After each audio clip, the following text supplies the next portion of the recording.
यो shalom, जय मसीह की HSIM church की इस वीडियो को देखने वालों को सब्सक्राइब, लाइक और शेयर करने वालों को पिता परमेश्वर बहुतायत की आशीष दे, सुख, शांति, समृद्धि व स्वास्थ्य प्रदान करे।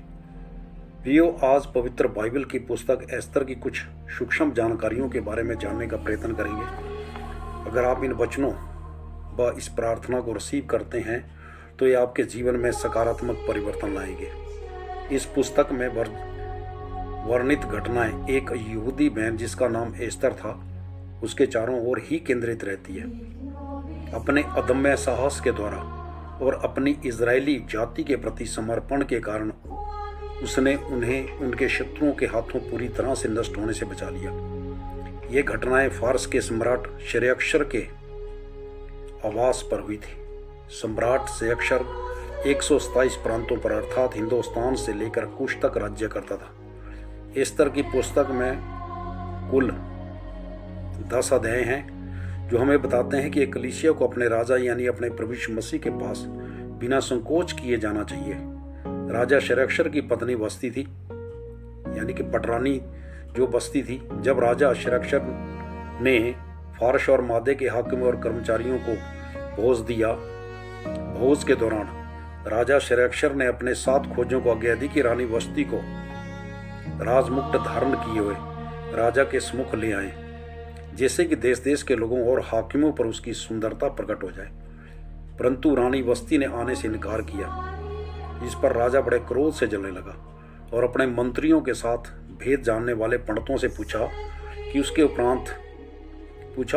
उसके उपरांत यह आज्ञा जो उनके कानून में लिखी गई है कि रानी वस्ती राजा शरेक्सर के सम्मुख कभी न आने पाए और राजा पटरानी का पद किसी दूसरी को दे दे जो उससे अच्छी हो।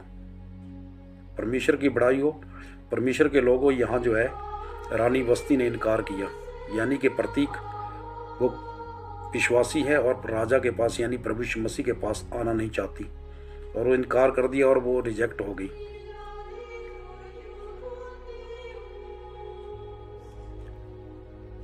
फिर राजा के लिए सुंदर कन्याएं ढूंढी गई।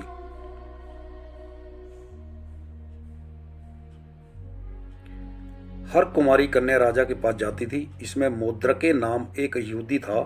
वह उन बंदियों के साथ यरूशलेम से बंधुआई में गया था जो कि बेबीलोन का राजा नबूकदनेस्सर ने बंदी बनाकर ले गया था।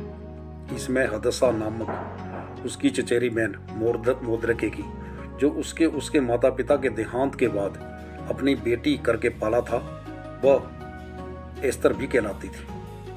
वह भी राजा के पास पहुंचाएगी और राजा शरेक्सर को एस्तर अच्छी लगी और उससे वह प्रसन्न हुआ और उसने उसके सिर पर राजमुकुट रखा और उसको वस्ती के स्थान पर पटरानी बनाया।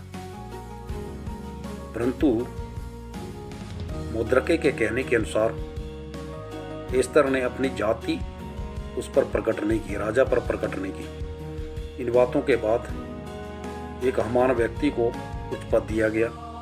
सभी हाकिमों के सिंहासनों से ऊंचा सिंहासन हमान का ठहराया गया, और जब जब भी हमान राजभवन के पास से गुजरता तो सभी कर्मचारी उसके सामने झुककर दंडवत किया करते थे, क्योंकि राजा ने उसके विषय में ऐसी ही आज्ञा दी थी। परंतु मोद्रके जो वहाँ फाटक में उपस्थित रहता था, परंतु जब हमान ने देखा कि मोद्रके नहीं झुकता और ना मुझे दंडवत करता है, तो उसने अपना हाथ उस पर उठाना अपनी मर्यादा से कम जाना, और उसने कर्मचारियों से पता कि मोद्रके किस जाति का है। इसलिए हमान ने शरेक्सर राजा के साम्राज्य में रहने वाले सारे यहूदियों को भी मोद्रके की जाति जानकर नष्ट करने की योजना युक्ति निकाल डाली। उसने राजा शरेक्सर को इसकी जानकारी दी कि ये लोग अपने बनाए नियम और कानून पर चलते हैं, परंतु अपने ही राजा के बनाए हुए नियमों पर नहीं चलते, परंतु अपने ही नियमों पर चलते हैं। और हमान ने राजा शरेक्सर से आज्ञा लेकर उनके लिए पूर्व अर्थात चिट्ठियां निकाली और सब प्रांतों को जिसकी चिट्ठी यानी लेख की नकलें भेज दी, ताकि 127 प्रांतों में संपूर्ण यहूदी जाति को नष्ट किया जाए। फिर जब ही सभी यहूदियों में पता चला तो सर्वप्रथम मोद्रके ने इसकी सूचना एस्तर के पास जो राजभवन में पहुंचाई गई थी। फिर उसने मोद्रके के पास कहला भेजा कि आप जाकर शूशनगढ़ के सभी योद्धियों को इकट्ठा करें और मेरे निमित्त 3 दिन रात उपवास रखें, इसमें ना खाएं ना पिएं। और एस्तर ने कहा कि मैं भी अपनी सहेलियों सहित उसी रीति उपवास करूंगी और ऐसी ही दशा में मैं नियम के विरुद्ध राजा के पास भीतर जाऊंगी। अगर नष्ट होगी तो हो गई। और इसके उपरांत जब वह राजा के पास जाती है तो राजा उसके आगे अपना राजदंड बढ़ाता है और उसने राजदंड की नोक छुई, अर्थात प्रथम राजा ने उसे स्वीकार किया, फिर उसने भी अपने को समर्पित किया। फिर राजा ने कहा कि हे एस्तर रानी, जो तुझे चाहिए तुझे आधा राज्य भी दे दूंगा। परंतु उसने राजा और हमान को भोज के लिए निवेदन किया। उसी दिन भोज में हमान आनंदित हुआ, परंतु जब फाटक से निकला तो मोद्रके उसके सामने खड़ा नहीं हुआ तो उसके विरुद्ध क्रोध से भर गया। घर जाकर पत्नी जेरेश और मित्रों से इसके बारे में बताया। मोद्रके के विरुद्ध और राजा के दिए हुए धन व वैभव और पदवी के बाद राजा के साथ भोज के कारण उसकी पत्नी व दोस्तों के कहने पर उसने 50 हाथ ऊंचा फांसी का फंदा बनाया और सवेरे राजा से कहा कि उस पर मोद्रके को लटका दिया जाए। परंतु रात्रि के समय राजा को नींद न आने के कारण राजा ने आज्ञा दी कि इतिहास की पुस्तक लाई जाए और उसमें जो लिखा हुआ मिला कि राजा के 2 द्वारपाल बिलताना और तरेश ने राजा के ऊपर हाथ उठाने की योजना बनाई थी, यानी कि उसको मारने की योजना बनाई थी। उसको मोद्रक ने राजा पर प्रकट किया और राजा ने इसकी जांच पड़ताल की और सच निकलने पर उन दोनों को वृक्षों पर लटका दिया था। राजा ने इसके बाद पूछा कि मोद्रके के इसके बदले प्रतिष्ठा और उसकी बढ़ाई की गई। तो राजा के सेवक ने कहा कि उसके लिए कुछ भी नहीं किया गया। बाहर आंगन में हमान जो इस इच्छा से आया था कि जो खंबा उसने मोद्रके के लिए तैयार कराया था उसकी चर्चा राजा से करें। परंतु राजा ने हमान को बुलाकर कहा कि जिसने मेरे प्राण की रक्षा की है उसके साथ कैसा व्यवहार किया जाना चाहिए। हमान ने उत्तर दिया कि जिस मनुष्य की प्रतिष्ठा राजा करने चाहे उसको राजकीय वस्त्र लाए जाएं जो राजा पहनता है और घोड़ा भी जिस पर राजा सवार होता है और उसके सिर पर राजमुकुट पहनाया जाए और मोद्रके को वह सारे सामान दिए गए। दूसरे दिन राजा और हमान एस्तर रानी के भोज में आए। तब दाख मधु पीते पीते राजा ने एस्तर से फिर पूछा। तब उसने बताया कि मेरी संपूर्ण यहूदी जाति को हमान ने नष्ट करने का पूरी अर्थात चिट्ठियां राजा की आज्ञा पर निकाली है। राजा इससे खिदित होकर बाहर जाता है तो हमान अपने ऊपर आई विपत्ति से बचने के लिए रानी एस्तर से विनती के लिए उसकी तरफ झुका हुआ था। तो उसी समय राजा शरक्षर बख्श आया। उसने देखा कि हमान मेरी रानी के साथ भरवश करना चाहता है।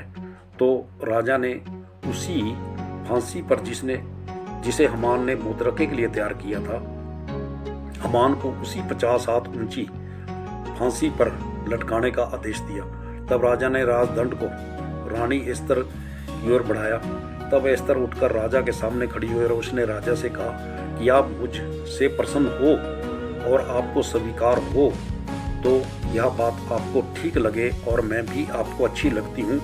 तो चिट्ठियाँ हमान ने जो राजा के 127 प्रांतों में यहूदियों को नष्ट करने की युक्ति के लिए लिखाई थी उसको पलटने के लिए लिखा जाए, क्योंकि मैं अपनी जाति के लोगों पर पड़ने वाली उस विपत्ति को किस रीति से देख सकूंगी, मैं अपने भाइयों के विनाश को कैसे देख सकूंगी। फिर दूसरी चिट्ठियां लिखाई गई और वह चिट्ठियां यहूदियों के लिए रक्षा के लिए राजा के नियम और आज्ञा थी। उसके उपरांत हमान व उसके 200 पुत्रों को घात किया गया। परमेश्वर की बड़ाई हो प्रियो, इस संदेश में कुछ छिपा है जो कि इस प्रकार से है। राजा प्रतीक यानी कि प्रभु यीशु मसीह नासरी। दूसरा रानी बस्ती विश्वासी जिसने राजमुकुट न पहनकर राजा के पास न आकर अपनी पटरानी की पदवी खो दी। तीसरा एस्तर परमेश्वर की कलीसिया है जो अपने जाति भाइयों को यानी कि यहूदियों को अपनी जान की परवाह किए उनको विनाश से बचाया। चौथा 3 दिन और 3 रात के उपवास की समाप्त के द्वारा रानी का बेधड़क राजा के पास जाना और मोद्रके को राजकीय सम्मान मिला और फांसी से बचा। 5वां, विरोधी हमान अपनी ही युक्ति से नाश हुआ और साथ में उसका परिवार भी नाश हुआ और उसके 10 पुत्र घात किए गए। प्रियो, परमेश्वर की बड़ाई हो। परमेश्वर आज भी अपने भाइयों को, जो अपने भाइयों को नाश होने से बचाने वाले को राजमुकुट और ऊंची पदवी देते हैं। अगर सभी यहूदी नाश हो जाते तो प्रभु यीशु मसीह का धरती पे आने में कुछ कठिनाइयां हो सकती थी, क्योंकि प्रभु यीशु मसीह ने सामरी स्त्री पर एक तरफ लिखी हुई स्कॉलर बुक खोली थी कि उद्धार यहूदियों में से यूना की पुस्तक में। प्रियो, सबसे प्रमुख बात यह कि इस पुस्तक के, एस्तर की पुस्तक के प्रभु परमेश्वर का नाम कहीं भी नहीं लिखा हुआ है। परमेश्वर की बड़ाई हो कि परमेश्वर जहाँ प्रकट में नहीं होते वहाँ अदृश्य रूप में उनकी समर्थ प्रकट होती है। इस वीडियो को देखने वालों को परमेश्वर बहुतायत की आशीष दे। वीडियो से आप कुछ को नया प्राप्त आशीष मिली है तो कृपया